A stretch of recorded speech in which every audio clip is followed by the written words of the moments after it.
Hey guys, this is Joe. Today I want to introduce you to our partner Vanta. Achieving ISO 27001 or SOC 2 compliance can unlock major growth for your company and build customer trust, but the process can be time intense and costly. Vanta automates compliance, getting your audit ready quickly and saving up to 85% of associated costs. And Vanta scales with your business, helping you enter new markets. Join 7,000 global companies like Atlassian, Flow Health, and Quora that trust Vanta. Claim 20% off Vanta at vanta.com/startupradio. That's vanta.com, spelled vanta.com/startupradio.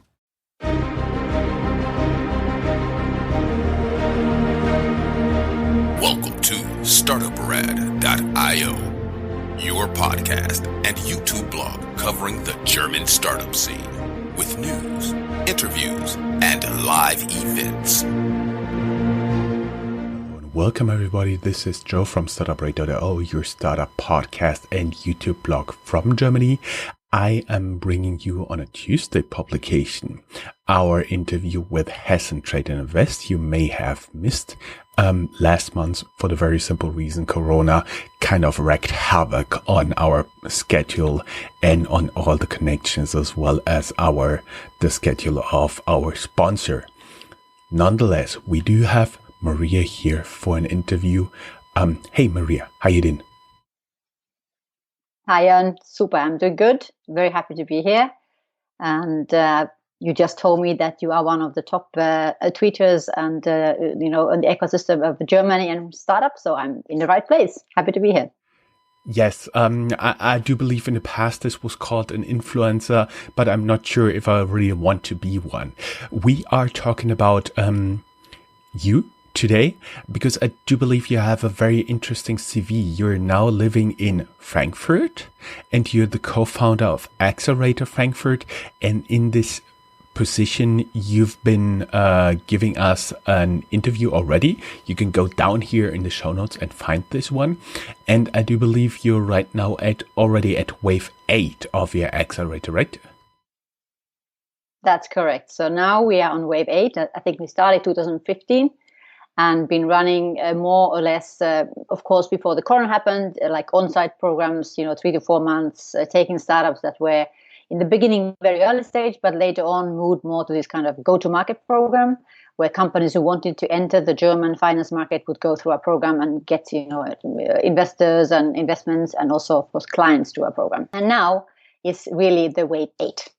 And I have to say, since Corona, so the wave 7 was already an online program. So we did a purely blockchain program with 5 companies, and it was really successful. We were actually very surprised of this fact, and many of the companies even got investments through the program.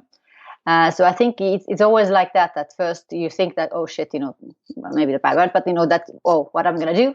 The life changed on what how we used to see it. But then we thought about it with Ram, who's the founder of Accelerator Frankfurt, that now is what are we going to do differently? So we said, what, we have nothing to lose. So let's do online. Let's see how it works. And let's do a bit like a Big Brother meets, Lion's Den.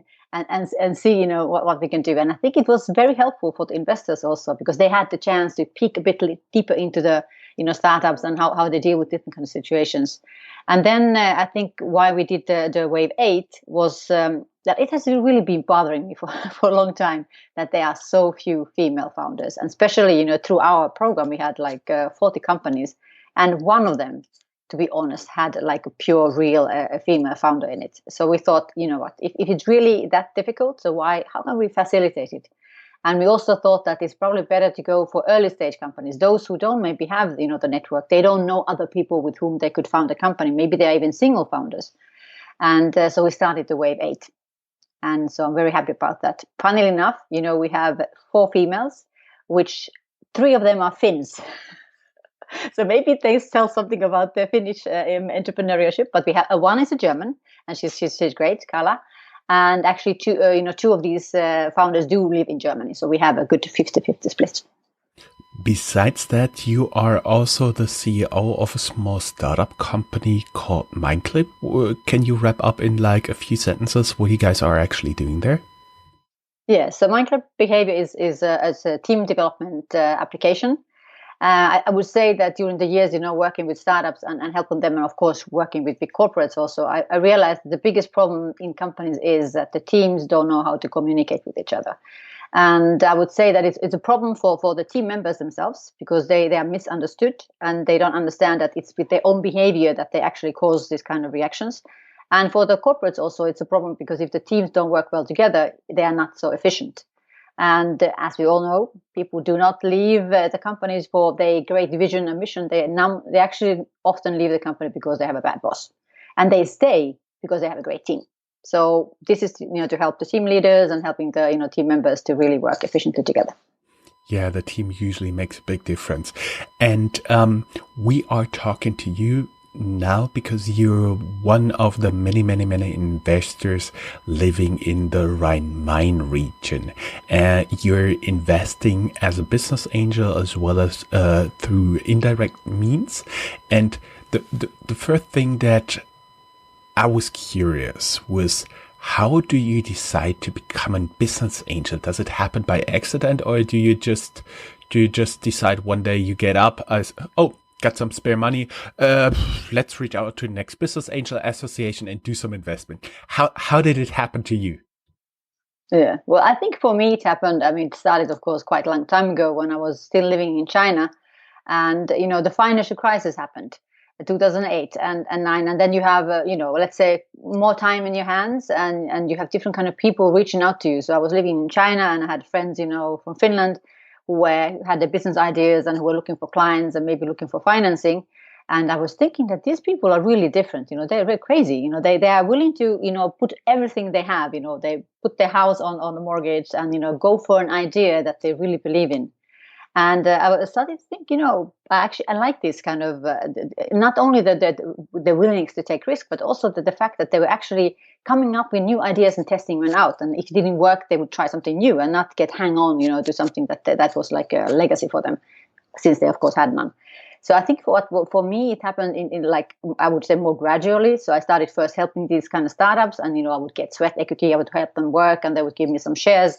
And then, of course, with time, and you have some extra money and something that you really believed in, it was normally like friends and, someone who you knew, had a personal relationship with for a longer time, because it is a very risky business. So normally you want to invest in people that you know. So I think for me, it started like a bit more gradually. And I think in a way it led to, many of the other things that we then did, setting up the Accelerator Frankfurt. But I would say that if one is very new in these areas, of course, the best thing is also to join some business angel conglomerates, or like in Frankfurt Rhein-Main we have the organization. Or then find another opportunities like myself, investing through a certain like a special purpose vehicle with other people. So I think there's more risk averse ways also of doing it. I see. And since we are also available on Himalaya FM in mainland China, just poking a little bit more, where did you live in China for how long? And can you say a little bit in Mandarin? 你好，我是 Maria， 我处在上海3年。So so I lived in Shanghai for 3 years. And lived a bit also in Hong Kong. And I think I would say the Chinese people are very, very innovative. I think they're the ones who are willing to take big risks and go for it and try things. So I think I really enjoyed living there in Shanghai. Very, very vibrant environment, for, I'm sure, also for startups. My personal experience from China is that let's say a little bit opposed to Germany or Europe, you can always feel the pressure of competition there. And that's why I do believe they are also forced to be innovative there. And we now know how you became a business angel, but I would be now a little bit curious how you're actually approaching an investment, because usually it happens that you get that somebody tells you about a crazy idea, and in the first moment you think that'll never work. No freaking way. And then if you look deeper in it, you actually find that there's something that is really working there. For example, I was once on a party meeting someone who is running a butterfly farm, which apparently is also a valid and good business. So that was one of the moments that actually something really surprised me. And ever since I started digging into that, is it the same for you? Probably, maybe not, because for me, I do need to believe in from the beginning that it makes sense, let's say, or that there's an interesting opportunity, that there's some kind of market for the idea. But for me, it's very important, the personal relationship I have with the founders. So most of the people that I invest in, I've known them for a long time. And, I help them, I give them some ideas. And I think that's how the idea of the Accelerator Frankfurt was also born, because we realized that it takes time to build a relationship. I mean, I think it's very rare that you meet someone and they immediately give you their money. I think that would be, maybe if you have too much and you don't know what to do with them, you throw them around. But I would say the normal way is, to build a relationship and, to know you, in a way, in the first beginning, especially when you invest in seed. I mean, you invest in the person. You believe that, this person is reliable. They're not going to run away with the money, that they're doing something that they actually themselves believe in. And when they believe in it, you are, more inclined to believe in it too. Since you've been talking about seed, which is a very early stage in startup investing, but admittedly one of the places where a good business angel makes a real big difference, I would be curious, how important are stuff like getting a pitch deck, getting valid numbers on this? Because it's all, most of the time there, estimate something like this. How important is it that at least you get the impression somebody really took the effort in understanding this and putting in some numbers, doing some research? Yeah, I think it's very important, to have a deck that people can understand, that, that you can clearly explain, because it's always more, difficult to explain something shortly in a very concise and precise way, or say in 2 sentences, what is it that you're actually doing. So I think it's important for yourself as a founder to have a pitch deck that because it means that you have thought about it, you've done the research. And I think that's actually the whole idea of doing a pitch deck, that you can demonstrate that you understand what you're doing, you understand what it is that you want to accomplish in a long run. It explains how do you see the market, how do you see the other players in it, and that you can do some simple mathematical calculations that, with a certain amount of money, how far can you get, and that you understand that in life nothing is for free. There's certain things that cost money, and you need people and many things you can't do alone. But it shows you that you have logically thought about the whole process and what is it that you actually need, to go from A to B. Basically, you want to know if they set up a project plan, how to achieve world domination, right? Yes, hopefully in the end. I see. Let's say you have a startup and you're thinking about investing in it. What would be some red flags you would at least dig deeper into the startup, into the background of that?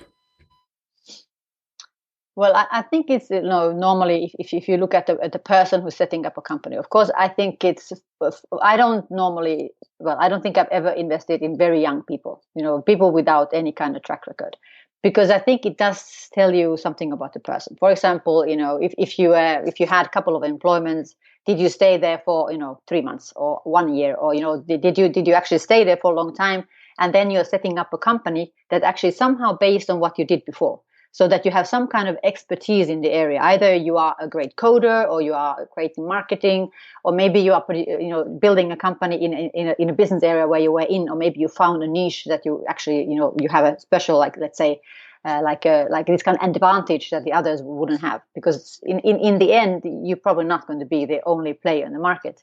So the more, let's say, ammunition that you have on you, the easier it is going to be for you. I think I would say probably, we normally say that you should have a co-founder, so you shouldn't be a sole founder in the company, because if you couldn't convince anyone else, to join you, so maybe it's a red flag. And I guess, let's say that what is a problem sometimes for companies that maybe did already let's say the pre-seed round and approaching then seed financing, is that they gave too much of their company away already too early. Because, if the company doesn't have or the founders don't have 75% when you go to seed round, you're in deep trouble. You should preferably have the 75% when you go to Series A. So, but of course, sometimes it's difficult, with how much money you need to do certain things. But let's say that would be those kind of, things that many people don't think about in the beginning. That's an interesting perspective, because usually you would say, investors, they want to have the maximum of equity in there. But that's something I've heard from a lot of good business angels, that you want to have the founder running the majority of the equity, because they have an incentive to push it forward. But I also heard about business angels who want to be the backseat driver. Personally, I've been working very closely with business angels who more work as coaches and advisors, and sometimes even normal employees, even though they invested a lot of money in the company. What is the kind of support, if you have a new founder out there, let's say a woman who's looking around in the Frankfurt Rhine-Main area for business angels, what would you advise her besides the money? How you can profit from a business angel? What would be great skills, network stuff she should be looking for? Yeah, I think it's always good to look for skills that you don't have, because you normally like to complement what you have. And I think the problem is, of course, when you are a young company, maybe you are only 2 people or 3 people, so obviously you're always lacking hands of getting things done. So I think it's the good thing is always, as I said, to think about how can they help you, how can they complement what you already have. Maybe, especially, of course, if they have a good network, that is something always valuable. They can maybe bring you new investors for your next investment round. Maybe they can bring you clients. Maybe they can bring you other contacts and their own experience. And I personally really think it's very important that the business angel also understands their role. So normally they should be like an advisor. They can be maybe a board member once you get that far. But they should not try to run the company, because I would say they are these devils who think that they want to have, as you said, as much of the company as possible, but then it doesn't make any sense, because if you think logically that when is the company going to be ready to be, let's say, exited in some way? If they're an IPO or a bigger company maybe acquires you probably need at least 3-4 investment rounds. And if you think about that, each investment round is going to dilute the founders by 20%. And if you start with 50, I mean, after one round you are down to 30. After the second round you're down to 10%. How incentivized are the founders going to be to stay in the company and build it? So I think it's very short-sighted for investors to think this way. So I think that's it. Like, really think carefully. If one has the luxury, of course, that one can choose the investor. Sometimes you just need to take the money where you can get it. But at least try to understand that, and make it clear maybe from the beginning what is the expectations of the business angel. Personal experience, what I've also been working in the past at other startups, is they have very good business angels who are critical voices. Not to say you have like constant fights within the companies, but they give you a different perspective. They make you think. There's also something I would be looking for in a business angel, as well as if you're looking like in a B2B context, in B2B sales, it experiences almost everything there. And they know all the mean tricks there. That is also something in my personal experience that you would be looking for in a business angel if you're going into B2B. What is a normal way people approach you for investments in their startup? Is it your network? Is it something like Twitter? I've been already recording an interview with the CEO of HTGF, High Tech Gründerfonds, Europe's most active seed investor. And he said he would even reply to an email that says just in the headline, "Yo, we should talk." Would you do that as well? Well, I think it depends. I would say I don't think I get investment proposals so much on Twitter, but of course a lot through LinkedIn. People sending me their pitch decks and, like, could you help us, find investors. I'm like, excuse me, I don't know you, who are you, and what is the connection here? And I think, of course, it depends. I would say that normally for me, they would have to somehow be connected to me before, that they come through a recommendation by someone else, or we build a relationship over time, over even maybe over online. But I would say still I'm quite traditional in this way. So I get to know people. I want to understand what they're doing. So no, I wouldn't probably reply to that Joe email now. I really had to smile here. Finnish girl who lived and worked in Shanghai, started being a business angel all across the world. And she says, "Oh, I'm a more traditional person." I really like that one. When you've been talking about pitch decks, there was just a question. We already talked about the importance of pitch decks, but what are some of the mistakes you are actually seeing, like in terms of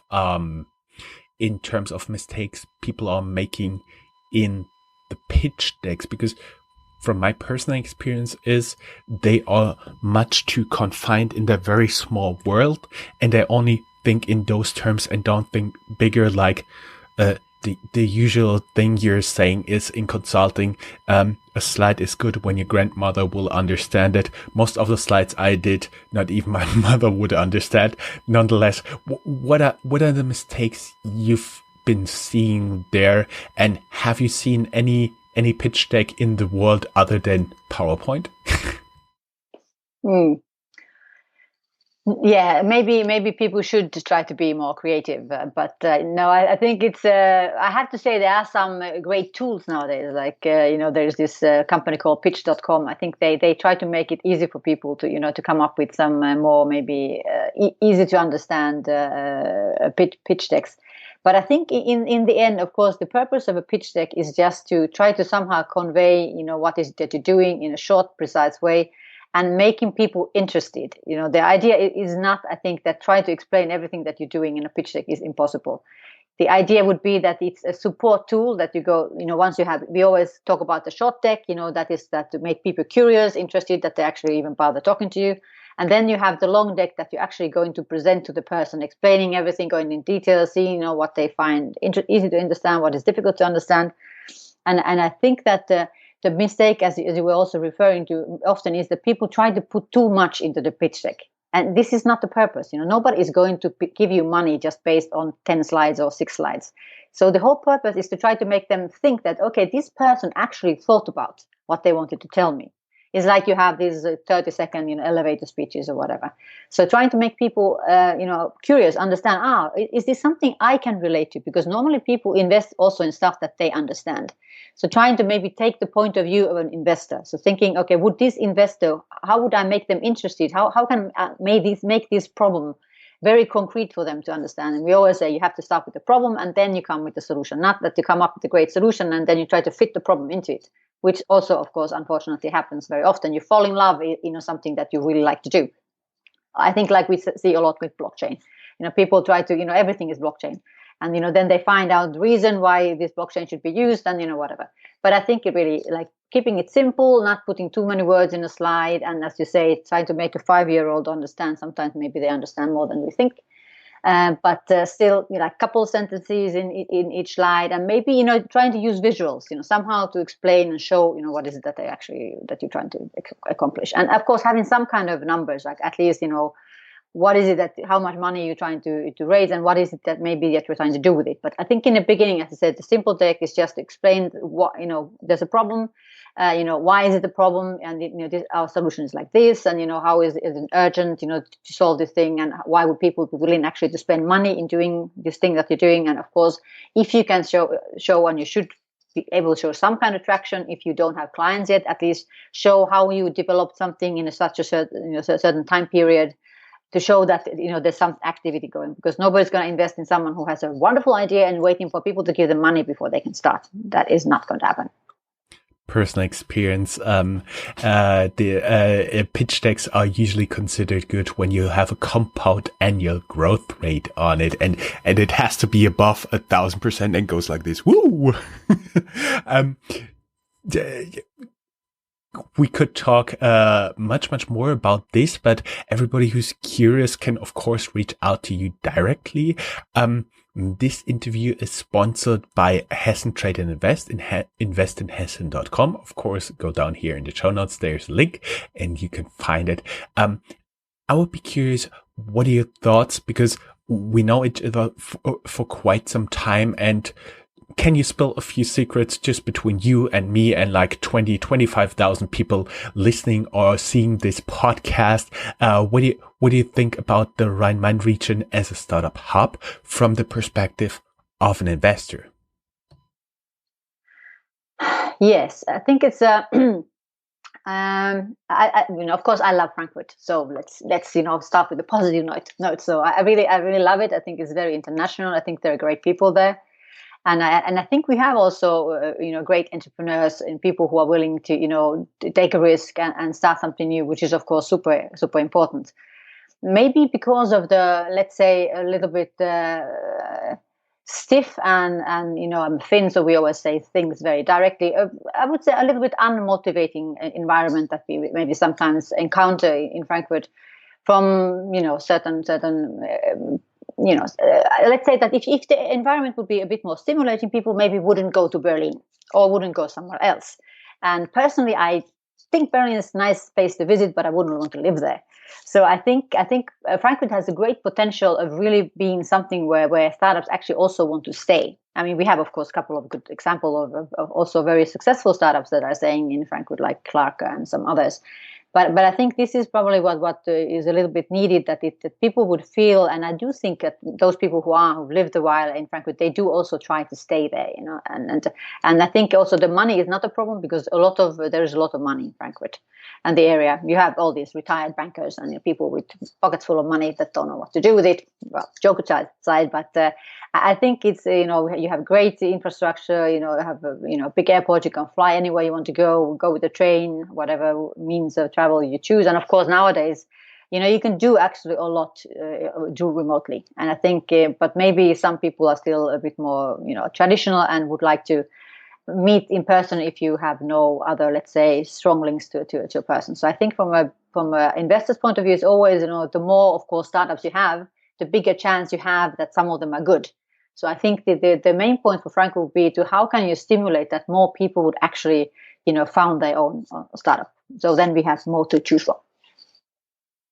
And probability commands that the more startups you have, the more good ones will be between them, and the more ultimately very successful startups will be there. Actually, what I've seen as a tendency after the crisis I've experienced so far here is, after every crisis, there's like a handful of, or more than a handful of people, just a handful that I meet, who are leaving their corporate job and setting up startups. I do believe that is also something you don't usually have in a lot of other places. It's unique here.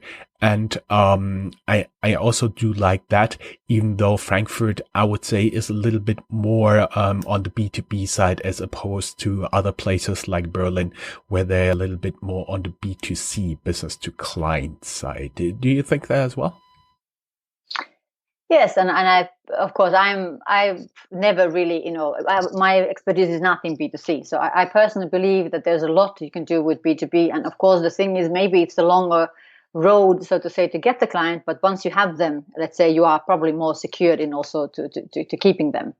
So I think it's, in a way, every ecosystem or every city should, or every area, they should concentrate in what they're good at. And I think Frankfurt has this unique opportunity that we have so many financial institutes and so many banks there. And also, I think I would say for people who are maybe wondering of if they should set up their company or not, is that they should test out. You shouldn't just quit your job and, I'm going to be entrepreneur. You can also do that. Some people have, some of us do that, but, it's not for everybody. But I would say you can experiment a lot of stuff, with even when you are working. But like on Jörn, you're a great example of that. I mean, you tested your idea before you decided to go full on, and I think that is the right way to do it. To test it out, because sometimes we have maybe a bit glorified idea how great the thing is that we want to do. So it's better maybe to test it out, talk to people, and find some feedback and to then do it when you feel that, okay, this is actually has a, let's say, more than 50% chance of becoming a success. So go for it. And the full disclaimer, you don't need to be in the podcast charts of 41 countries, from Japan to Paraguay, from the US to Hong Kong, before you can start out on your own. It's totally sufficient if you do your first sale, and that should be totally fine. Well, there would be one more thing I would be curious about. Where can people apply for like the next wave of the Accelerator Frankfurt? Where can they learn more about you? Of course, we'll link stuff like Accelerator Frankfurt Twitter account, your personal LinkedIn profile.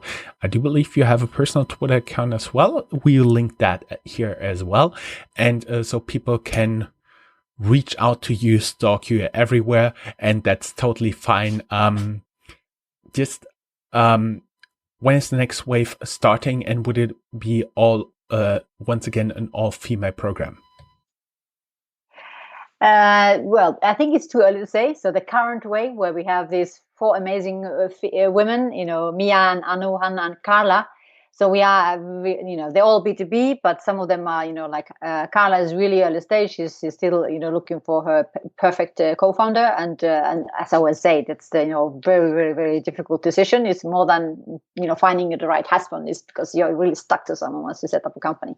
Anyway, but I think the demo day is going to be on the 16th of December. And I'm sure there's certainly going to be another wave in spring. I think the idea will probably be maybe that it's going to be a mixed one, but let's say if we are floated by insanely good female founders, we might run another female program, who knows.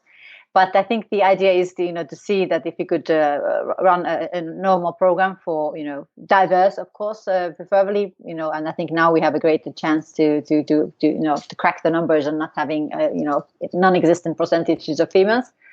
But I think the best way to find out, how is the program, how is it working, is probably to reach out to the people who have done the program already. And I'm sure if there's some female founders they're wondering, all these ladies they're amazing. You can reach out to them, I'm sure, through LinkedIn and ask them of their opinion. But you can always send us, email to ask for information. But I would say the best thing is always to go to the website, you have it downstairs, acceleratorfrankfurt.com. and to fill in the application form. And then you will be, contacted in due course when the next wave is starting. Great. Thank you very much. That was everything I want to know.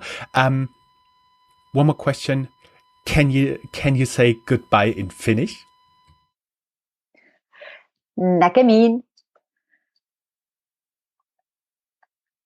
Thank you very much. Bye-bye. Thanks. Bye. That's all, folks.